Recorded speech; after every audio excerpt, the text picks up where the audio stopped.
আল্লাহ রাব্বুল আলামিন বলছেন, ইউরিদুনা লিইউতফিউ নূরাল্লাহি বিআফওয়াহিহিম ওয়াল্লাহু মুতিম্মু নূরিহি ওয়ালাউ কারিহাল কাফিরুন। হে আমার নবী, ইউরিদুনা লিইউতফিউ নূরাল্লাহ, ওরা আমার এই দ্বীনকে, আমার এই আলোকে, এই দ্বীন ইসলামকে আপনি যার দাওয়াত দিচ্ছেন তারা এটাকে ফু দিয়ে নিভাইয়া দিতে চায়। ওয়াল্লাহু মুতিম্মু নূরিহি, তারা জানে না তারা এখানে যত ফু দিবে তত এটা আরো আলোকিত হবে। সুবহানাল্লাহ। কাফেররা রাসূলুল্লাহর পাগল বলল, রাসূলুল্লাহর জাদুকর বলল, মিথ্যাবাদী বলল, তারপরে কবি বলল, যত রকমের নানাবিধ তাদের বক্তব্য ছিল রাসূলের ব্যাপারে, সব কথাগুলোই তারা বলল। কিন্তু তারা ভেবেছিল হয়তো এই সমস্ত কথাগুলো বললে লোকজন চিন্তা করবে এই পাগলের কাছে আমরা আর যাব না, এটা একটা জাদুকর, এই জাদুকরের কাছে আমরা যাব না, এই একজন মিথ্যাবাদী, আমরা এই মিথ্যাবাদীর কাছে যাব না। কিন্তু আমার বন্ধুগণ, আল্লাহর পরিকল্পনা ছিল ভিন্ন। আল্লাহর পরিকল্পনা কি? আল্লাহ রাব্বুল আলামিন বলছেন, ওয়া মাকারু ওয়া মাকারাল্লাহ ওয়াল্লাহু খায়রুল মাকিরিন। ওরা ষড়যন্ত্র চক্রান্ত করে, আল্লাহ পাক বলেন আমি পরিকল্পনা করে তাদের সকল ষড়যন্ত্র চক্রান্তগুলোকে আমি নস্যাৎ করে দেই। সুবহানাল্লাহ। ওরা রাসূলুল্লাহরে পাগল বলল, নবীকে তারা জাদুকর বলল, রাসূলকে তারা মিথ্যাবাদী বলল, কবি বলল। এত কিছু বলার পরেও তারা যখন তাদের রাসূলুল্লাহর এই দাওয়াতি কাজ তারা স্তব্ধ করতে পারল না, বন্ধ করতে পারল না, এবার তারা ভিন্ন ধরনের চিন্তা করতে লাগলো। ওরা চিন্তা করলো তাহলে মুহাম্মদকে থামানোর জন্য এখন একটাই পরিকল্পনা, তা হলো রাসূলকে হত্যা করতে হবে। বলেন নাউযুবিল্লাহ। তাদের এবার ষড়যন্ত্রের সিস্টেমটার পরিবর্তন হলো। গালমন্দ করে দেখা গেল যে এই লোকটারে দমিয়ে দেওয়া যায়নি, যাবে না। তখন তারা চিন্তা করলো না, তারা যত গালি দেয়, তারা যত রাসূলের ব্যাপারে মিথ্যা কথা বলে, মন্দ কথা বলে, তত রাসূলের জনপ্রিয়তা আরো বেড়ে যাচ্ছে। সুবহানাল্লাহ। দিন দিন ইসলামের সংখ্যা, মুসলমানদের সংখ্যা কমতেছে না বাড়তেছে? এই দেখে কাফেরদের ভেতরে এবার আরো সংখ্যা তৈরি হলো, টেনশন বেড়ে গেল। এইভাবে যদি চলতে থাকে, কুরাইশের কাফেররা চিন্তা করলো আমরা যে বিশাল ক্ষমতা নিয়ে বসে আছি, এই ক্ষমতা তো আর বেশি দিন টিকায় রাখা যাবে না। তাদের ক্ষমতা হারানোর ভয় তাদের ভিতরে কাজ করতে লাগলো। ওরা মনে মনে চিন্তা করলো মুহাম্মদকে থামাতে হবে। মুহাম্মদ তো শক্তি পাচ্ছে, ওই যে বনু হাশিম গোত্র থেকে নবীজির আগমন। ওরা চিন্তা করলো বনু হাশিম গোত্রের লোকেরাই রাসূলুল্লাহকে তারা উৎসাহিত করে, সহযোগিতা করে, সুতরাং তাদের সঙ্গে আমাদেরকে বসতে হবে। কাফেরেরা, কুরাইশ নেতারা, বনু হাশিম গোত্রের ওই মুহূর্তে কুরাইশের মুক্কার নেতা রাসূল করিম সাল্লাল্লাহু আলাইহি ওয়াসাল্লামের চাচা আবু তালেবের কাছে তারা গেল, গিয়ে বলল, আবু তালেব, তোমার ভাতিজা তো থামলো না, তোমার ভাতিজাকে অপকর্ম আর বেশি দিন করতে দেওয়া যাবে না। আমার বন্ধুগণ, কন্ত দেখি নবী যা করতেছে তা অপকর্ম না সৎকর্ম? সবাই বলেন অপকর্ম না সৎকর্ম? নবীজি করতেছেন সৎকর্ম, মানুষদেরকে আল্লাহর দিকে ডাকতেছেন, ভালো কাজের দিকে ডাকতেছেন। কাফেরদের এটা সহ্য হলো না, তারা বলল, আবু তালেব, তোমার ভাতিজা যে অপকর্ম করতেছে তার বেশি দিন করতে দেওয়া যাবে না, ওরে আমাদের হাতে ছেড়ে দাও, আমরা তাকে হত্যা করব, আমরা তাকে দুনিয়া থেকে বিদায় করে দেব। তুমি তো তোমার ভাতিজাকে ফিরাইতে পারলা না। আবু তালেব বলল, ও কুরাইশের নেতারা, শুনে রাখো, আমি আমার ভাতিজা মুহাম্মদকে তোমাদের হাতে ছেড়ে দেব না। নবীজির চাচা আবু তালেব চলে গেলেন, তার গোত্রের বনু হাশিম গোত্রের, বনু আব্দুল মুত্তালিব গোত্রের লোকদেরকে ডাকলেন, ডেকে বললেন, দেখো, মুহাম্মদ সাল্লাল্লাহু আলাইহি ওয়াসাল্লাম আমাদের মাঝে একজন সৎ ব্যক্তি, মুহাম্মদের মতো এত ভালো মানুষ আমরা আমাদের জীবনে আর দেখি নাই। সুতরাং তোমরা মুহাম্মদকে সাহায্য করো, মুহাম্মদের ব্যাপারে তোমরা ঐক্যবদ্ধ হও। রাসূল করিম সাল্লাল্লাহু আলাইহি ওয়াসাল্লামের চাচা আত্মীয় স্বজনদেরকে ডাকলেন, সবাই মুহাম্মদ সাল্লাল্লাহু আলাইহি ওয়াসাল্লামের ব্যাপারে ঐক্যবদ্ধ হয়ে গেল। সুবহানাল্লাহ। কোন চাচা? তিনি বললেন, মুহাম্মদ টেনশন করো না, প্রয়োজনে আমরা সবাই তোমার সঙ্গে আছি, আমরা তোমাকে পাহারা দেব, এরপরে আমরা মুশরিকদের হাতে তোমারে ছেড়ে দেব না। রাসূল করিম সাল্লাল্লাহু আলাইহি ওয়াসাল্লাম এবং বনু হাশিম গোত্রের সকলে মিলে একটা সিদ্ধান্ত গ্রহণ করলো যে আমরা এই বাড়িতে, এই এলাকায় আমরা থাকবো না। শিহাবে আবু তালেব নামক সে উপত্যকায়, পাহাড়ি এলাকায় তারা আত্মগোপনে চলে গেলেন। যে শিহাবে আবু তালেবকে বলা হয় রাসূল করিম সাল্লাল্লাহু আলাইহি ওয়াসাল্লামের জীবনের কারাবরণ, জেলখানার বন্দি জীবন। একদিন দুই দিন নয়, 1-2 মাস নয়, 3 বছর পর্যন্ত সেই শিহাবে আবু তালেবের ভেতরে বন্দি জীবন যাপন করেছেন। শুধু মুহাম্মদ সাল্লাল্লাহু আলাইহি ওয়াসাল্লাম নন, বনু হাশিম এবং বনু আব্দুল মুত্তালিব গোত্রের মুসলিম এবং অমুসলিম সকলে মিলে রাসূলুল্লাহর পক্ষ অবলম্বন করলেন, সবাই ওই কারাবরণ করলেন। সুবহানাল্লাহ। শুধু একজন ছাড়া, তার নাম হলো আবু লাহাব। তার নাম কি? আবু লাহাব তো রাসূল করিম সাল্লাল্লাহু আলাইহি ওয়াসাল্লামকে সর্বপ্রথম বর্জনা করেছিল। স্মরণ আছে না? গত জুমায় বলছিলাম। এই আবু লাহাব ব্যতীত সকলে রাসূলুল্লাহর পক্ষ নিল। সকলে শিহাবে আবু তালেবে গিয়ে তারা কারা জীবনকে পছন্দ করলো, এরপরেও রাসূলুল্লাহকে কাফেরদের হাতে ছেড়ে দেয় নাই। সুবহানাল্লাহ।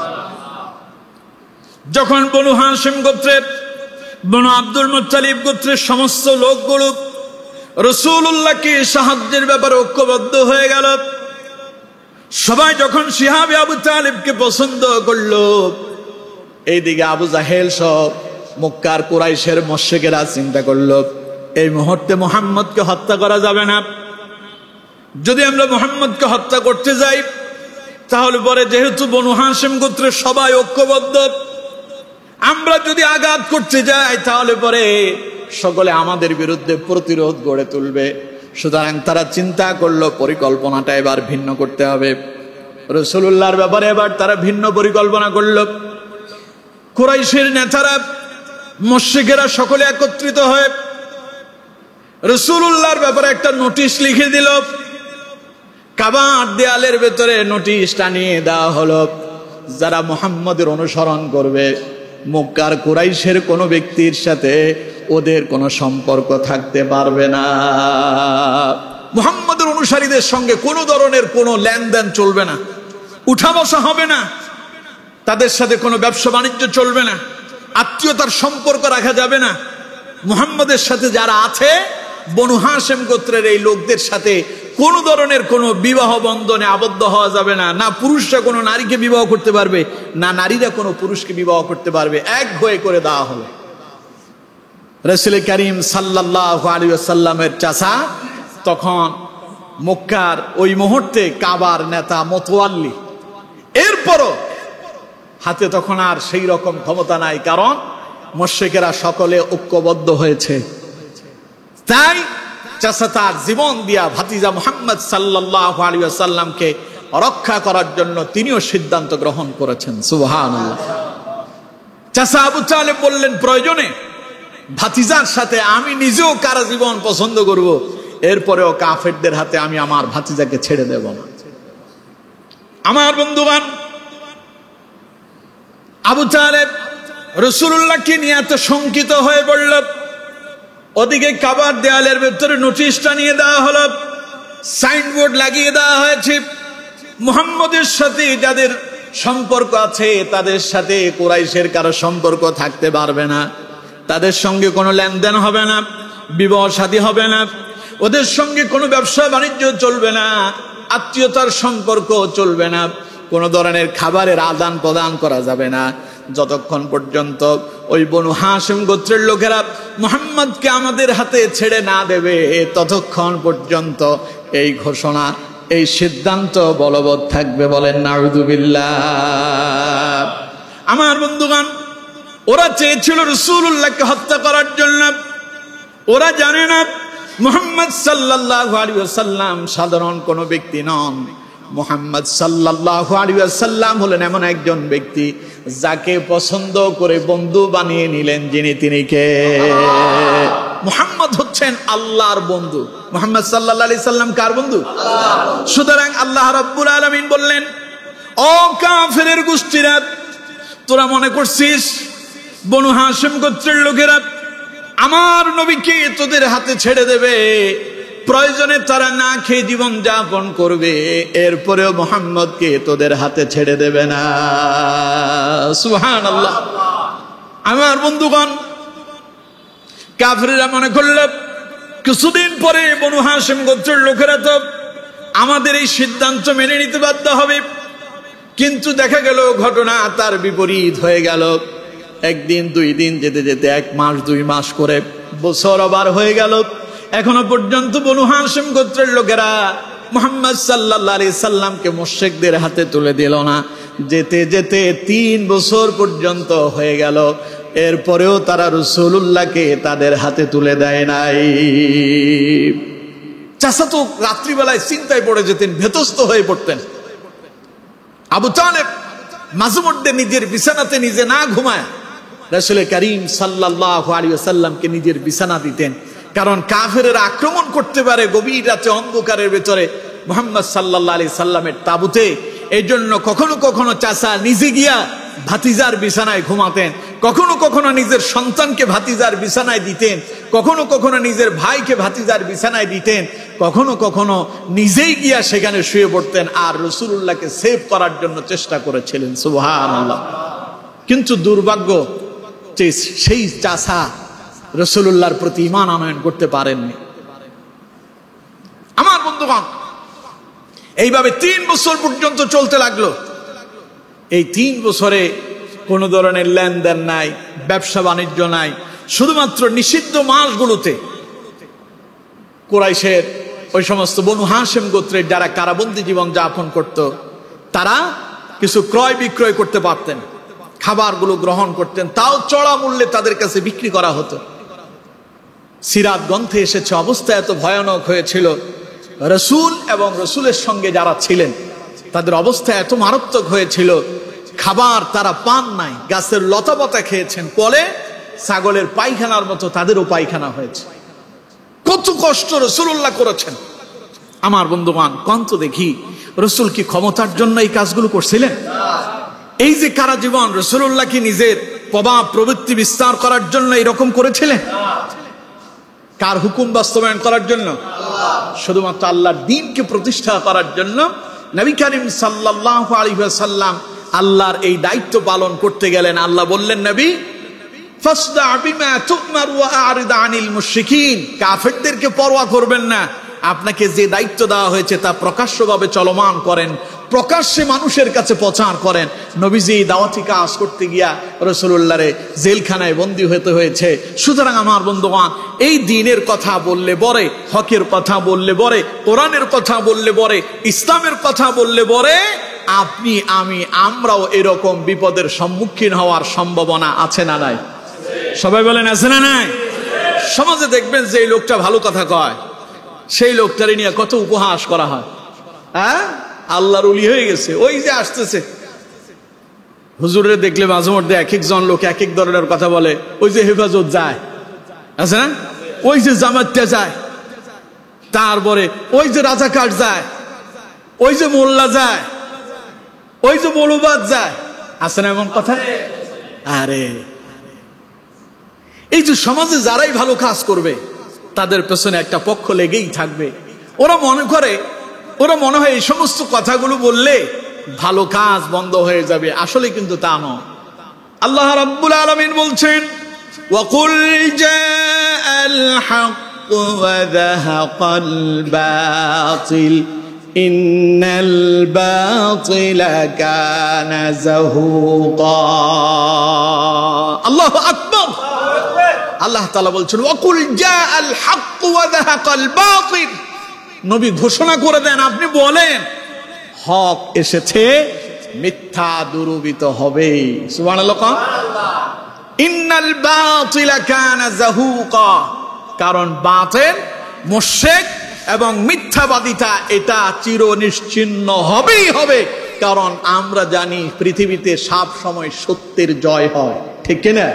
সবাই বলেন সব সময় সত্যের কি জয় হয় কি হয় না? রাসূল করিম সাল্লাল্লাহু আলাইহি সাল্লাম এলেন, বহু রকমের নানাবিধ বাধা বিপত্তি দেওয়ার পরও এই সত্যের এই দাওয়াতকে তারা স্তব্ধ করতে পারেনি। ফলে রাসূল করিম সাল্লাল্লাহু আলাইহি সাল্লাম সেই সত্যের বিজয় করেছেন, ঠিক কিনা? আমার বন্ধুগণ, তাই জন্য ভালো কাজ করলে পরে দেখবেন আপনাকে নিয়ে লোকজন উপহাস করবে, আপনাকে নিয়ে ঠাট্টা বিদ্রুপ করবে, আপনাকে নিয়ে মন্দ কথা বলবে, কিন্তু এরপরেও আমাদেরকে হকের পথ থেকে এক বিন্দু পরিমাণ পিছু হটে যাওয়া যাবে? কথা বলেন, যাবে কি? হকের পক্ষে থাকতে রাজি আছেন? আল্লাহ তাআলা আমাদের প্রত্যেককে কবুল করুন, বলুন আমিন। আমার বন্ধুগণ, রাসূল ভালো কথা বলে, ওদের গায়ে লাগে, তাই রাসূলের পাগল বললো, মাজনুন বললো, জাদুকর বললো, মিথ্যাবাদী বললো, কবি বললো, থামাতে পারল না। পরে রাসূলুল্লাহর হত্যার ষড়যন্ত্র করলো, এরপরেও রাসূলুল্লাহর স্তব্ধ করতে পারেনি। রাসূল করিম সাল্লাল্লাহু আলাইহি ওয়াসাল্লামের উপরে শুধু যে রাসূল জেলখানায় বন্দী ছিলেন 3 বছর তা নয়, রাসূলুল্লাহ যখন নামাজে দাঁড়াতেন কাফেরেরা নবী করিম সাল্লাল্লাহু আলাইহি ওয়াসাল্লামের ঘাড়ের উপরে ওটে নাড়ি বিড়িয়ে এনে রেখে দিত। নাউযু বিল্লাহ। বুখারীর বর্ণনা এসেছে, হযরত আব্দুল্লাহ ইবনে মাসউদ রাদিয়াল্লাহু তাআলা আনহু তিনি হাদিসটি বর্ণনা করছেন। নবী করিম সাল্লাল্লাহু আলাইহি ওয়াসাল্লাম একদিন কাবার চত্বরে নামাজ আদায় করছেন। মুশরিকদের একটি দল, আবু জাহেলের গোষ্ঠীরা সেখানে বসে আছে। রাসূল করিম সাল্লাল্লাহু আলাইহি ওয়াসাল্লামকে নামাজ আদায় করতে দেখে ওরা রাসূলুল্লাহকে নিয়ে ঠাট্টা বিদ্রুপ করতে লাগলো। একজন বলল, তোমরা কি দেখো না ওই যে অহংকারী লোকটা নামাজ আদায় করতেছে? আমার নবী কি অহংকারী ছিলেন? সবাই বলেন অহংকারী ছিলেন? রাসূলুল্লাহর জীবনে কোনো অহংকারিতা নাই। নবীজির জীবন ছিল সাদা সিধা জীবন। রাসূল করিম সাল্লাল্লাহু আলাইহি ওয়াসাল্লাম যখন হাঁটতেন, পেছনে সাহাবায়ে কেরাম, সামনে নবী। মাঝে মধ্যে রাসূল করিম সাল্লাল্লাহু আলাইহি ওয়াসাল্লাম সাহাবীদেরকে বলতেন, আমার সাহাবীরা তোমরা আমার সামনে যাও, আমাকে তোমাদের পেছনে দাও। সাহাবায়ে কেরাম বলতেন, ইয়া রাসূলুল্লাহ সাল্লাল্লাহু আলাইহি ওয়াসাল্লাম, আপনি আল্লাহর রাসূল, আপনি আল্লাহর হাবিব, আপনি পেছনে থাকবেন আর আমরা আপনার সামনে যাব। হুজুর, তা তো হতে পারে না, হুজুর এমন কাজ আমরা করতে পারবো না। নবীজি বলছেন, আমার সাহাবীরা শোনো, আমি তোমাদেরকে আদেশ দিলাম তোমরা আমার সামনে যাও, কারণ তোমরা যখন আমার পেছনে হাঁটো তোমাদের পায়ের জুতার আওয়াজ আমার কানে আসে। আমার মনে হয় আমার পেছনে অনেক লোকজন আছে, সুতরাং আমার ভিতরে অহংকার আসতে পারে। এই জন্য আমি আমার জীবনটাকে অহংকার মুক্ত রাখতে চাই। তোমরা আমার সামনে যাও, আমি তোমাদের পেছনে যাব। আর আমাদের নেতারা হলে কি বলতো? আমাদের নেতারা হলে বলতো, বেটা পেছনে যায়। সলিমউদ্দিন কলিমউদ্দিন আইলি কোর্ট থেকে। অথচ আমার বন্ধুগণ, রাসূলুল্লাহ সাল্লাল্লাহু আলাইহি সাল্লাম যিনাকে আল্লাহ রাব্বুল আলামিন সমস্ত নবীদের নেতা বানালেন, সেই নবী পর্যন্ত এত বিশাল বড় নেতা হওয়ার পরও বিশ্ব নবী সাহাবীদেরকে বলেন, তোমরা সামনে হাঁটো, আমারে পেছনে দাও। আমার বন্ধুগণ, কোন তো দেখি এই রাসূলের মতো নিরহংকারী মানুষ পৃথিবীতে আর আছে নাকি? আমাদের একটু টাকা পয়সা হলে, একটু ক্ষমতা হইলে আমাদের পাওয়ারের আর শেষ নাই। একটা লোক মসজিদের সভাপতি হয়েছে, ওরে বাপ রে বাপ, বেশি দূর যাওয়ার দরকার নাই। সভাপতি হইলে তার ইনকাম টিনকাম নাই। মসজিদের সভাপতি হইলে কি ইনকাম আছে? সেক্রেটারি হইলে ইনকাম আছে? ক্যাশিয়ার হইলে ইনকাম আছে নাকি? এগুলো কার খুশির জন্য? সবাই বলেন, কার খুশির জন্য? এখন সভাপতি, সেক্রেটারি, ক্যাশিয়ার, তারপরে আরো বিভিন্ন বিভিন্ন পদ নিয়েও আমাদের দেশে মারামারি আছে। মসজিদের সভাপতি হয়েছে, নামাজের সাথে সম্পর্ক নাই, উনি মসজিদের সভাপতি। মসজিদের সেক্রেটারি হয়েছে, সুদ ঘুষের সাথে তার লেনদেন, উনি মসজিদের সেক্রেটারি। কারণ আমার দেশে মসজিদের সভাপতি আর সেক্রেটারি নির্বাচিত হয় পয়সা আর তার ক্ষমতা দেখে, ঠিক কিনা? অথচ আমার বন্ধুগণ, মসজিদের সভাপতি সেক্রেটারি হবে তারা মসজিদের মুসল্লি হবে তারা যারা নামাজের ব্যাপারে যারা উদাসীন নয়, নামাজের ব্যাপারে যারা গুরুত্ব বহন করে, যারা মসজিদে সব সময় আসে, এমন লোকেরাই মসজিদের দায়িত্বে থাকবে, ঠিক কিনা? এখন তিনি কোনোভাবে মসজিদের সভাপতি হয়ে গেছে, বাপরে বাপ, ইমাম সাহেব সালাম কালাম জানেন না, অথচ ইমাম সাহেব রুকুতে না গেলে ওর বাপের ক্ষমতা নাই রুকুতে যাওয়ার, ক্ষমতা আছে? উনি এখন নেতা হয়েছে, তাই এখন ইমামরেও তিনি শাসন করেন।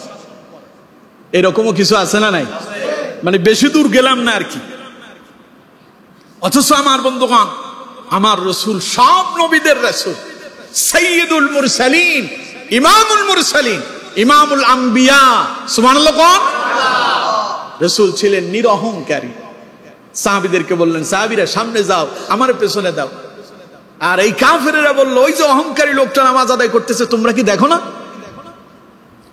সে বলল, তোমাদের মাঝে এমন কেউ কি আছে নাকি ওই যে অমুক গোত্রে ওট জবাই হয় সেখানে যেতে পারবে নাকি? সেখানে ওটের নাড়ি বুড়ি পচা দুর্গন্ধ, ওটের মল ত্যাগ করেছে, রক্ত মাখা ওটের ওই পচা নাড়ি বুড়িগুলো নিয়ে আসতে পারবো না। একজন দাঁড়ায় গেল, উকবা ইবনে আবু মুতাইম, ওই কুলাঙ্গার কাফের দাঁড়ায় গেল। ও বলল, আমি প্রস্তুত আছি। কাফেররা ঘোষণা দিল, যাও সেখান থেকে উটের পচা নাড়ি বুড়ি নিয়ে আসো, মুহাম্মদ যখন সেজদায় যাবে তার ঘাড়ের উপরে তা ঢেলে দেবে। বলেন নাউযুবিল্লাহ। সে চলে গেল, উটের পচা নাড়ি বুড়ি নিয়ে আসলো, উটের মল নিয়ে আসলো, পায়খানা নিয়ে আসলো। আমার নবী, আপনার নবী, বিশ্ব মানবতার নবী, যে নবীর দেহ মুবারকে একটা মশা মাছি বসা আল্লাহ পাক হারাম করলেন, সেই নবী নামাজের ভেতরে সেজদায় গেল। নবীজি যখন সেজদায় গেল, এই দুষ্ট কাফের নরাদম রাসূলুল্লাহর ঘাড়ের উপরে ওটের নাড়ি বুড়ি এনে ছেড়ে দিল। আজকের যে নামাজ আদায় করছেন, কোনো বাধা আছে? আপনার কেউ বাধা দেয়? মসজিদে আসতে আপনার কেউ বারণ করতেছে? আপনার জন্য উন্মুক্ত, মসজিদে যান, কেউ বাধা দেবে না। কিন্তু আমার নবী এই নামাজকে প্রতিষ্ঠা করার জন্য কিরকম কষ্ট করেছেন রাসূলুল্লাহ। নবীজি নামাজের সিজদায় কাফেররা রাসূলুল্লাহর গাড়ির উপরে ময়লা রেখে দিল। নবীজি তার মাথা উঠাতে পারে না। রাসূলুল্লাহ নামাজের সিজদায় পড়ে আছে। হযরত আব্দুল্লাহ ইবনে মাসউদ দৌড় দিয়ে চলে গেলেন নবীজির বাড়িতে। বাড়িতে গিয়া রাসূলুল্লাহর ব্যাপারে সংবাদ শোনায়া দিলেন। কুরাইশের নেতারা, মুশরিকেরা নবীর ঘাড়ের উপরে ওটের নাড়ি বুড়ি পচা ওই পায়খানা রেখে দিয়েছে। হযরত ফাতিমা তখন ছোট। হযরত ফাতিমা জোহরা রাদিয়াল্লাহু তাআলা আনহা দৌড়ায় এলেন। এসে দেখতে পেলেন বাবা সিজদায় পড়ে আছে, মাথার উপরে গাড়ির উপরে ওটের নাড়ি বুড়ি পড়ে আছে। দ্রুত ওইগুলো তিনি পরিষ্কার করলেন। পরিষ্কার করার পরে রাসূলুল্লাহ মাথা উঠালেন, নবীজি নামাজ শেষ করলেন। হযরত ফাতিমা কষ্ট পেলেন, কাফেরদেরকে কিছু মন্দ কথা শোনায়া দিলেন। রাসূল করিম সাল্লাল্লাহু আলাইহি ওয়াসাল্লাম নামাজ শেষ করলেন। নামাজ শেষ করার পরে আল্লাহর নবী আল্লাহর দরবারে দোয়া করলেন, আল্লাহ তুমি কুরাইশদেরকে ধ্বংস করে দাও। এই আবু জাহেল, এই আবুল আহাবরা, ওরা আমারে কষ্ট দেয়, আমাকে নামাজে বাধা দেয়, আল্লাহ তুমি তাদেরকে ধ্বংস করে দাও। আল্লাহ রাব্বুল আলামিন কোরআনুল কারীমের ভিতরে আয়াত নাজিল করে দিলেন, আরাআইতাল্লাযী ইয়ানহা আবদান ইযা সাল্লা। আপনি কি দেখেন না যে আল্লাহর এক বান্দাকে তারা নামাজে বাধা দেয়? আরাআইতাল্লাযী ইয়ানহা আবদান ইযা সাল্লা। আপনি কি দেখেন না আপনার আল্লাহর এক বান্দা নামাজ আদায় করতেছে আর তার নামাজের ভেতরে বাধা দেওয়া হচ্ছে? যেই লোকটা এই কাজ করতেছে ও যদি বিরত না হয়, আল্লাহ রাব্বুল আলামিন বলছেন আমি তার এমনি ছেড়ে দেব না, আমি তার এমনি ছেড়ে দেব না, আমি তারে পাকড়াও করব। কিভাবে পাকড়াও করব? আল্লাহ পাক বললেন এমন ভাবে তারে পাকড়াও করব ও পালানোর কোনো পথ খুঁজে পাবে না। সেই দিন রাসূলুল্লাহ সাল্লাল্লাহু আলাইহি ওয়াসাল্লাম যাদের ব্যাপারে অভিশাপ করেছিলেন, যাদের ব্যাপারে তিনি বদদোয়া করেছিলেন, সঙ্গে সঙ্গেই আল্লাহর দরবারে তার দোয়া কবুল হয়ে গেল। নবীজি দোয়া করলে সেই দোয়া কবুল হইতে সময় লাগে? আমার বন্ধুগণ, রাসূলুল্লাহ যাদের জন্য বদদোয়া করলেন, যারা রাসূলুল্লাহর এইভাবে নামাজের ভিতরে ডিস্টার্ব করলো, আল্লাহ রাব্বুল আলামিন তাদেরকে এমন ভাবে পাকড়াও করলেন। হযরত আব্দুল্লাহ ইবনে মাসউদ বললেন, বদর যুদ্ধের সময় আমি দেখেছিলাম ওদের লাশগুলো পড়ে আছে, মাথাগুলো দেহ থেকে আলাদা হয়ে আছে। বদরের সেই কুয়ের ভেতরে তাদের লাশগুলোকে টেনে হিস্সে নিয়ে যাওয়া হয়েছে। রাসূল করিম সাল্লাল্লাহু আলাইহি ওয়াসাল্লাম বললেন, কিয়ামত পর্যন্ত এদের উপরে আল্লাহর লানত বর্ষিত হতেই থাকবে। বলেন নাউযুবিল্লাহ। সুতরাং আমার বন্ধুগণ, নামাজ যারা পড়ে, যারা নামাজ আদায় করে, তারা কার গোলামি করে? আর আল্লাহর গোলামিতে যারা বাধা দেয় ওরা আল্লাহর শত্রু। আল্লাহর গোলামিতে যারা বাধা দেয় তারা আল্লাহর দুশমন। তারা আল্লাহর কি? দুশমন। আল্লাহ রাব্বুল আলামিন বলছেন, ওদেরকে ছাড় দেব না আমি আল্লাহ, ওদেরকে আমি পাকড়াও করব। আল্লাহ রাব্বুল আলামিন বলছেন, আলাম ইয়ালাম বিআন্নাল্লাহা ইয়ারা। ওই শয়তানটি জানে না যে আমি আল্লাহ দেখছি? ও যে আমার নবীর সঙ্গে এরকম মন্দ আচরণ করছে, আমার নবীকে যে নামাজের ভেতরে তারা কষ্ট দিচ্ছে, আমার নবীর যে নামাজের ভেতরে তারা বাধা দিচ্ছে, ওরা কি দেখে না? ওরা কি জানে না? আলাম ইয়ালাম বিআন্নাল্লাহা ইয়ারা, যে আমি আল্লাহ সব দেখতে পাচ্ছি। আমরা যে যা করি আল্লাহ কি দেখেন না? আল্লাহ কি অন্ধ? জোরে বলেন নাউযুবিল্লাহ। আল্লাহ তাআলা হচ্ছেন এমন একজন, আমরা যেখানেই থাকি, যেভাবেই থাকি, যাই করি, রাতের আধারে করি আর দিনের আলোতে করি, গোপনে করি আর প্রকাশ্যে করি, দরজা বন্ধ করে দিয়ে করি আর দরজা খুলে করি, সব সম্পর্কে যিনি জানেন, দেখেন, তিনি কে? আল্লাহ। আল্লাহ হচ্ছেন হুয়াস সামিউল বাসীর, হুয়াল লাতীফুল খাবীর। তিনি সব দেখেন, তিনি সব শোনেন, তিনি সকল বিষয়ের খবর রাখেন। তিনি এমন একজন রব, তিনি সব সময় ধরেন না, কিন্তু তিনি আবার ধরলে ছাড়েন না। আমার বন্ধুগণ, আল্লাহ পাক বলছেন, আলাম ইয়ালাম বিআন্নাল্লাহা ইয়ারা। এই যে আবু জাহেলের গোষ্ঠীরা আমার রাসূলের নামাজে বাধা দিচ্ছে, তারা কি জানে না আমি আল্লাহ দেখছি? আল্লাহ রাব্বুল আলামিন বলছেন, কাল্লা লাইন লাম ইয়ানতাহি লানাসফা'আম বিন্নাসিয়া। সাবধান, সাবধান, সে যদি বিরত না হয়, সে যদি আমার নবীকে নামাজে বাধা দেওয়া থেকে যদি বিরত না হয়, আল্লাহ রাব্বুল আলামিন বলছেন, লানাসফা'আম বিন্নাসিয়া, আমি তার সামনের দিকের চুলগুচ্ছ, সামনের দিকের চুলগুলো ধরে আমি আল্লাহ তারে টেনে হিঁচড়ে ঘোরাবো। আল্লাহ পারবে কি পারবে না? সবাই বলেন, আল্লাহ পারবে কি পারবে না? আল্লাহ রাব্বুল আলামিন বলছেন, নাসিয়াতিন কাযিবাতিন খাতিয়া। এই কেসগুচ্ছ হচ্ছে মিথ্যাবাদীর কেস, যে আমার রাসূলকে বাধা দেয়, যে মিথ্যা প্রতিষ্ঠা করতে চায়। এই আবু জাহেলকে আমি আল্লাহ ছাড় দেব। নাম ছিল আগে আবুল হেকাম, আগে নাম ছিল কি? জ্ঞানীর বাপ। আল্লাহ কয়, যখন ইসলাম বুঝলো না, ওই আবুল হেকাম কিয়ামত পর্যন্ত আবু জাহেলে পরিণত হয়েছে। আবু জাহেল মানে কি? মুরুক্ষের বাপ। আবুল মানে পিতা, আর জাহেল মানে কি? মুরুক্ষ। জাহেল মানে কি? বুঝেন না মনে হয় কথা। সামনের 2-4 জন কয়, পেছনের লোকজন কয়, এত বইলে লাভ কি? আপনি বলেন না, আমরা তো শুনি। এরকম নাকি? কথা কয় না এরকম? শিখার দরকার আছে? শিখতে আসছেন?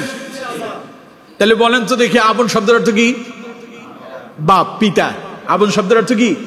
আর জাহেল মানে? তাইলে আবু জাহেল মানে কি হইল? মুরুক্ষের বাপ। ও শুধু মুরুক্ষ না, আল্লাহ কয় এটা মুরুক্ষের বাপ, কারণ আমার নবীরে বাধা দেয়।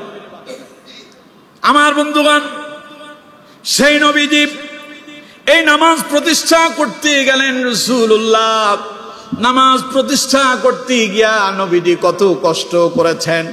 কাফেরেরা রাসূলুল্লাহরে নামাজের ভেতরে রাসূল গেল, সেজদায় গেলে পরে ওঠেন নাড়ি বুড়িয়ে মাথার উপরে রেখে দিত। উদ্দেশ্য একটাই, রাসূলুল্লাহকে তারা স্তব্ধ করে দেবে, দমিয়ে দেবে। আল্লাহর নবীকে আল্লাহ পাক বললেন, নবী ওয়ারিদ আনিল মুশরিকিন, কাফেরদেরকে পরোয়া করবেন না, ওরা যা করে করতেই থাকুক, আপনি সামনে এগিয়ে যান, কারণ সামনে আপনার জন্য আমি আল্লাহ বিজয় রেখেছি। আল্লাহ রাব্বুল আলামিন বলছেন, ওয়ালাল আখিরাতু খায়রুল লাকা মিনাল উলা ওয়ালা সাওফা ইউতিকা রাব্বুকা ফাতারদা। আল্লাহু আকবার। ওয়ালাল আখিরাতু খায়রুল লাকা মিনাল উলা, আপনার প্রত্যেক পূর্ব দিনের চাইতে পরবর্তী দিনগুলো হবে উত্তম। সুবহানাল্লাহ। কোন ওয়ালা সাওফা ইউতিকা রাব্বুকা ফাতারদা, আমি আপনার জন্য এমন নিয়ামত রেখেছি, আপনারে এমন কিছু দেব আপনি খুশি হয়ে যাবেন। সুবহানাল্লাহ। যেই কুরাইশের লোকেরা, যেই মক্কার লোকেরা রাসূলুল্লাহর নামাজে বাধা দিল, সেই কুরাইশ, সেই মক্কা নগরীর দিকে তাকান, আজ লক্ষ লক্ষ মানুষ লক্ষ লক্ষ টাকা খরচ করে সে কাবার প্রান্তরে যাওয়ার জন্য অপেক্ষমান থাকে, ঠিক কিনা? সামনে আসতেছে হজ, নিবন্ধন কিন্তু এখনই শুরু হয়ে গেছে। শুরু হয়ে গেছে না? 6 মাস আগে, 10 মাস আগে, 1 বছর আগে থেকে প্রস্তুতি গ্রহণ করতেছে, সেখানেই যাব যেখানে রাসূলুল্লাহর আগমন হয়েছিল। সেই কাবার প্রান্তরে যাব, যেই কাবার প্রান্তরে রাসূলুল্লাহকে নামাজে বাধা দেওয়া হয়েছে, সেখানে রাসূলুল্লাহ নামাজকে প্রতিষ্ঠা করেছেন। জীবনের একটিবারের জন্য সেখানে নামাজ যদি আদায় করতে পারি, এটাই জীবনের বড় সফলতা হবে, ঠিক কিনা? আল্লাহ তাআলা আমাদের প্রত্যেককে হজ্জে বাইতুল্লাহ নসিব করুন, বলুন আমিন। আমার বন্ধুগণ, এরপরেও কি রাসূলুল্লাহ থেমে গেলেন? সবাই বলতে হবে থেমে গেলেন? দাওয়াতি কাজ আর করলেন না, এমন ভাবে দাওয়াতি কাজ চালাতে লাগলেন।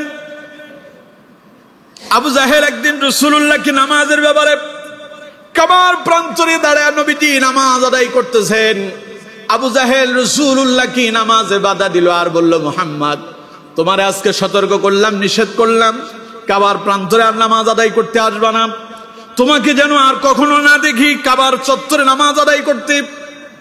রাসূলুল্লাহর ধাক্কা দেওয়া হলো, নবীজি কোনো কথা বললেন না, শুধু বললেন, আবু জাহেল তুমি যদি আমারে নামাজে বাধা দাও, জেনে রাখো তুমি আমারে বাধা দিবা আর তোমারে পাকড়াও করার জন্য আযাবের ফেরেশতারা নাজিল হয়ে যাবে। ঘটনার খবর চলে গেল রাসূলুল্লাহ চাচা আমির হামজার কাছে। তিনি এখনো ঈমান কবুল করেন নাই। তিনি বনে গেলেন হরিণ শিকারে। বিকেল বেলা যখন ফিরে এলেন, সন্ধ্যা বেলায় খবর পেলেন মুহাম্মদ সাল্লাল্লাহু আলাইহি সাল্লামকে আজকে কাবার চত্বরে আবু জাহেল নামাজে বাধা দিয়েছে। শোনার পরে রাসূলুল্লাহর প্রতি আমির হামজার আলাদা স্পেশাল একটা ভালোবাসা তৈরি হয়ে গেল। সুবহানাল্লাহ। কোন ছুটে এলেন কাবার চত্বরে, আবু জাহেলকে বললেন, এই আবু জাহেল, শুনলাম তুমি নাকি মুহাম্মদকে বাধা দিয়েছ নামাজে। আজ থেকে শুনে রাখো, তুমি যদি আর মুহাম্মদকে বাধা দাও, মুহাম্মদ আর এতিম নন, মুহাম্মদ একা নন, আমিও মুহাম্মদের পক্ষ অবলম্বন করলাম, আমিও মুহাম্মদের দলে ঢুকে গেলাম। যদি পারো আমার সামনে এসে দাঁড়াও, আমার তরবারি আর তোমার মাথার সঙ্গে আমার মোকাবেলা হবে। সুবহানাল্লাহ। তখনই কিন্তু আমির হামজা ঈমান আনে নাই, আল্লাহ তাআলা কবুল করে ফেলেছেন। সুবহানাল্লাহ। এমন এক ঘোষণা দিলেন কাবার চত্বরে দাঁড়ায়, আবু জাহেলের কম্পন শুরু হয়ে গেল। এরপরে আবু জাহেল রাসূলুল্লাহর এই দাওয়াতি মিশনকে বন্ধ করতে পারল না। পরে সিদ্ধান্ত নিল যে মুহাম্মদকে যেই ব্যক্তি হত্যা করতে পারবে তার 100 লাল উট উপহার দেওয়া হবে। আচ্ছা কোন তো দেখি, রাসূল কি চুরি করছিল? বলেন নাউযুবিল্লাহ। নবী কি জীবনে কোনোদিন অপকর্ম করছিল? তো রাসূলের এত শত্রু কে? ভালো মানুষের শত্রু বেশি হয়। ভালো মানুষের শত্রু কি হয়? পাগলের কোনো শত্রু নাই। পাগলের শত্রু আছে? ভালো মানুষ যারা, তাদের শত্রু বেশি, ভালো কাজে বাধাও বেশি। এর জন্য রাসূলুল্লাহর শত্রু অনেক বেশি। তাদের ভয় একটাই, মুহাম্মদ যদি কোনোভাবে মক্কায় যদি প্রতিষ্ঠিত হয়ে যায়, কাফেরদের বেল শেষ। ফেনীর ভাষায় আর কি শেষ? বেল শেষ। এজন্য বেল শেষ হওয়ার ভয়ে কতজন যে কত আকাম কুকাম করে, বাংলাদেশে নাই আর কি, রাজাপুরেও তো নাই। চাইয়েন আবার আমার বিপদে ফেলাইয়েন না। আরে কি যে ভয়, কি যে ভয়, চোরের ভয়। যদি কোরআনের হুকুম কায়েম হয় তাইলে তো চোর চুরি করলে হাত কেটে দেওয়া হবে। ডাকাতের ভয়, যদি ইসলাম কায়েম হয়ে যায় তাইলে তো ডাকাতি করা যাবে না। জানাকারের ভয়, যদি ইসলাম কায়েম হয় জানা করলে তো বিবাহিত হলে রজম করে পাথর মেরে হত্যা করা হবে। আর যদি অবিবাহিত হয় 100 বেতের আঘাত করে 2 বছরের জন্য তাকে নির্জন বাসের জন্য তাকে এলাকা থেকে বের করে দেওয়া হবে। এই জন্য চোরেরা, এই জন্য ডাকাতেরা, এই জন্য জানাকারেরা খুব ভয়ে আছে। কোনোভাবে যদি ইসলাম প্রতিষ্ঠিত হয়ে যায় তাইলে তো চুরি আর করা যাবে না, ডাকাতি করা যাবে না, বদমাশি করা যাবে না, সারাবাজি করা যাবে না, টেন্ডারবাজি করা যাবে না। তাই কিভাবে ইসলাম তারে ঠেকায় দেওয়া যায়, এই রকমের ষড়যন্ত্র, নানাবিধ ষড়যন্ত্র চলছে, ঠিক কিনা? মনে রাখতে হবে ইসলাম দমায়া দেওয়া যাবে না। আল্লাহ চাইলে তা প্রতিষ্ঠিত হবেই হবে, ঠিক কিনা? রাসূল করিম সাল্লাল্লাহু আলাইহি ওয়াসাল্লামকে যখন কোনোভাবেই দমাতে পারল না, এবার ঘোষণা দিল আবু জাহেল যে মুহাম্মদের মাথাটাকে জীবিত অথবা মৃত অবস্থায় নিয়ে আসতে পারবে 100 লাল উট উপহার দেওয়া হবে। নাউজুবিল্লাহ পড়েন। কেউ সাহস করতেছে না, দাঁড়ায় গেল আরেকজন, নাম হযরত ওমর ইবনুল খাত্তাব রাদিয়াল্লাহু তাআলা, ইসলামের দ্বিতীয় খলিফা। শুধু খলিফা নয়, সারা পৃথিবীর অর্ধ জাহানের যিনি শাসনকর্তা ছিলেন। সুবহানাল্লাহ কোন? মানচিত্রে বাংলাদেশ একখান খুব বড়, কথা কয় না? পৃথিবীর যে মানচিত্র আছে বাংলাদেশ অনেক বড়, হাতের করে 1 করও হবে না, ঠিক কিনা? এই ছোট্ট মানচিত্রটারে শাসন করার জন্য কেউ কারো মাথার উপর আঘাত করতেছে, একজন আরেকজনের হত্যা করতেছে, নিজের দলের লোক নিজেদেরকে হত্যা করতেছে। এরকম ঘটনা আমাদের দেশে আছে না নাই? অথচ ওমর ওই মানচিত্রের অর্ধেক শাসন করেছিলেন। সুবহানাল্লাহ কয় না কেন? চিন্তা করেন, সে ওমর আসছিল, আবু জাহেল যখন ঘোষণা দিল 100 লাল উট উপহার দেওয়া হবে, কে আছে মুহাম্মদের মাথা কেটে নিয়ে আসতে পারবে? ওমর উঠে দাঁড়ায় বলল যে আবু জাহেল, তরবারিটারে খাপ থেকে বের করে বলল যে তুমি কি তোমার ওয়াদা রাখতে পারবে? আবু জাহেল কয়, ওমর আমি তো তোমারই খুঁজতেছি, এই কাজ তোমার দিয়েই সম্ভব। আমার দেশের নেতারা এসি রুমে বসে থাকে আর কর্মীদেরকে দিয়া দুনিয়ার যত আকাম কুকাম আছে সব করায়, ঠিক কিনা? আবু জাহেলের গোষ্ঠীরা এমন ছিল, নিজে রাসূলুল্লাহর হত্যা করার জন্য ডাইরেক্ট সাহস করে নাই। কে পারবে মুহাম্মদের মাথা নিয়ে আসতে পারবে, তারই 100 উট দেওয়া হবে, লাল উট, খুব দামি উট তখনকার। ওমর দাঁড়ায় খাপটারে তরবারি থেকে বের করে বলল যে আমি তৈরি আছি, ওয়াদা ঠিক আছে? আবু জাহেল কয়, আমি তো জানি তুমিও পারবে, এটা তোমার দ্বারাই সম্ভব। কারণ ওমর শুধু ওমর নয়, ওমর এমন এক নাম, এই নাম শুনলে পরে শয়তান পর্যন্ত ভয় পায়, ঠিক কিনা? ওমর দাঁড়ায় গেল, আবু জাহেল কয় খালি মাথাটা নিয়ে আসো। হযরত ওমর বললেন অপেক্ষায় থাকো, আমি গেলাম। আল্লাহ কয়, ওমর মুহাম্মদের মাথা আনতে যাও। মুহাম্মদের মাথা নয়, বরং নিজের মাথাটা জীবনের জন্য, ইসলামের জন্য, মুহাম্মদ সাল্লাল্লাহু আলাইহি সাল্লামের ইসলাম প্রতিষ্ঠার জন্য কোরবানি করে দিবে তুমি। সুবহানাল্লাহ। ইতিহাস অনেক লম্বা। সে ওমর এসেছিলেন রাসূলুল্লাহর মাথাটা দেহ থেকে আলাদা করার জন্য, অর্থাৎ রাসূলুল্লাহরে পৃথিবী থেকে বিদায় করার জন্য। একটা দুইটা ষড়যন্ত্র নয়, এই রকম পুরস্কার ঘোষণা করার পরও রাসূলুল্লাহর এই দাওয়াতি মিশনকে কেউ নিভায়া দিতে পারেনি। হযরত ওমর গেলেন রাসূলুল্লাহর মাথা আনার জন্য। নবীজি হযরত ওমরকে ধরলেন, একটা ঝাঁকুনি দিয়ে বললেন, ওমর আর কত ইসলামের বিরোধিতা করবে? এখনো কি সময় আসে নাই ইসলাম কবুল করবে না? ওমর বললেন, আশহাদু আল্লা ইলাহা ইল্লাল্লাহু ওয়া আশহাদু আন্না মুহাম্মাদান আবদুহু ওয়া রাসূলুহু। পড়েন আল্লাহু আকবার। ওমর বলল, নবী সাক্ষী থাকেন, আমি সাক্ষ্য দিচ্ছি আল্লাহ ছাড়া আর কোনো মাবুদ নাই, আল্লাহ ছাড়া আর কোনো ইলাহ নাই। আইন দাতা নাই, বিধান দাতা নাই, রিজিক দাতা নাই, হায়াত দাতা নাই, মৃত্যু দাতা নাই, এক কথায় সকল ক্ষমতার একচ্ছত্র মালিককে। ওয়া আশহাদু আন্না, আমি আরো সাক্ষ্য দিচ্ছি, মুহাম্মাদান আবদুহু ওয়া রাসূলুহু, আপনি মুহাম্মদ সাল্লাল্লাহু আলাইহি সাল্লাম আল্লাহর প্রেরিত বান্দা এবং রাসূল। সুবহানাল্লাহ। আসছে রসুলের মাথা কাটার জন্য, এসে নিজের মাথাটাই ইসলামের জন্য কোরবানি করে দিয়ে বললেন, হুজুর আসছিলাম আপনার মাথা কাটার জন্য এই তরবারি নিয়ে, এই তরবারি আপনার পায়ের সামনে রাখলাম আর আমার জীবনটারে আপনার জন্য উৎসর্গ করলাম। নবীজি বললেন, হে ওমর, যেই তরবারি নিয়ে এসেছিলে ইসলামকে হত্যা করার জন্য, সেই তরবারি আজ আমি তোমার হাতে তুলে দিলাম, এটা দিয়া তুমি ইসলামকে প্রতিষ্ঠা করবে। হযরত ওমর সেই তরবারি দিয়েই ইসলামটারে প্রতিষ্ঠা করেছিলেন। সুবহানাল্লাহ। সুতরাং আমার বন্ধুগণ, রাসূলুল্লাহ যখন প্রকাশ্যে দাওয়াতি কাজ করলেন, বাধাও বাড়লো, রাসূলুল্লাহর জনপ্রিয়তা কমছে না বাড়ছে? যারা আসে তারাই ঈমান কবুল করে মুসলমান হয়ে যায়। সুবহানাল্লাহ। শেষে তারা একটাতে গভীর ষড়যন্ত্র করলো, আজকে মুহাম্মদকে হত্যা করা হবে। রাসূলুল্লাহর হুজরা মুবারকের চতুর্দিকে তারা ঘেরাও করলো, আজ রাসূলুল্লাহকে হত্যা করা হবে। আল্লাহ রাব্বুল আলামিন তার নবীকে বললেন, নবী, চতুর্দিকে কাফেরেরা দাঁড়ায় আছে, আজকে তারা আপনার হত্যা করবে। আমার নবী, আমি তাদের চোখে ফাঁকি দিয়া আপনারে তুলে নিয়ে যাব। নবী, আপনি রওনা হয়ে যান, হিজরতের জন্য আপনার ডাক এসে গেছে। সুবহানাল্লাহ। চতুর্দিকে কাফেররা দাঁড়ায় আছে। নবীজি বললেন, হুজুর, নবীজি বললেন, আল্লাহ, চতুর্দিকে তো কাফেররা দাঁড়ায় আছে, তাহলে আমি এদের চোখে ফাঁকি দিয়ে কেমনে যাব? আল্লাহ রাব্বুল আলামিন বললেন, আমার নবী হাতে এক মুষ্টি বালু নেন। নবীজি হাতে এক মুষ্টি বালু নিলেন। আল্লাহ রাব্বুল আলামিন বললেন, নবী, কোরআনের একটি আয়াত আল্লাহ পাক বললেন, এটা তেলাওয়াত করতে থাকেন আর বালিগুলো সামনের দিকে নিক্ষেপ করেন। নবীজি তেলাওয়াত করলেন কোরআনের আয়াত, বালিগুলোকে সামনের দিকে নিক্ষেপ করলেন। বালু নিক্ষেপ করলো সামনের দিকে, কাফেরেরা চতুর্দিকে দাঁড়ায় আছে, ওই বালি গিয়া কাফেরদের চোখের ভেতরে পড়লো। চোখে যখন বালি পড়ে, চোখ ডলা শুরু করে, ঠিক কিনা? কাফেররা চোখ ঘষতেছে। আল্লাহ কয়, নবী, এবার তারা চোখ ঘষতে থাকুক, আপনি সামনে আগায় যান। সুবহানাল্লাহ।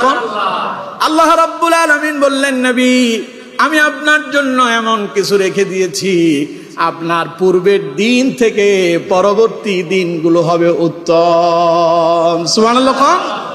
আমার বন্ধুগণ, আল্লাহ রাব্বুল আলামিন বলছেন, ওয়ালাল আখিরাতু খায়রুল লাকা মিনাল উলা ওয়ালা সাওফা ইউতিকা রাব্বুকা ফাতারদা। আল্লাহু আকবার। তারা আজ চতুর্দিকে দাঁড়ায় আছে, মুহাম্মদকে হত্যা করবে। আল্লাহ তাআলা রাসূলুল্লাহকে সেখান থেকে বের করে মদিনায় হিজরত করালেন। রাসূল মদিনায় গেলেন, শত্রু বাহিনী কোথায়? মক্কায়। শত্রু বাহিনী কোথায়? ওরা জানে মুহাম্মদ সাল্লাল্লাহু আলাইহি সাল্লাম বিছানায় ঘুমাইতেছে, আজ মুহাম্মদকে তারা হত্যা করবে। যখন একটু দিনের আলো বের হলো, তারা রাসূলুল্লাহর ঘরের ভেতরে ঝাঁপিয়ে পড়লো। ভেতরে গিয়া দেখতে পেল নবীজির বিছানায় ঘুমায় আছে, শুয়ে আছে হযরত আলী ইবনে আবি তালেব রাদিয়াল্লাহু তাআলা আনহু। পড়েন সুবহানাল্লাহ। ওরা জিজ্ঞাসা করলো, আলী, মুহাম্মদ কোথায়? কই, তিনি তো নাই, তিনি তো আরো আগেই বের হয়ে গেছেন। এবার তারা রাসূলুল্লাহর খোঁজে বের হলো, তাদের উদ্দেশ্য রাসূলকে হত্যা করবে।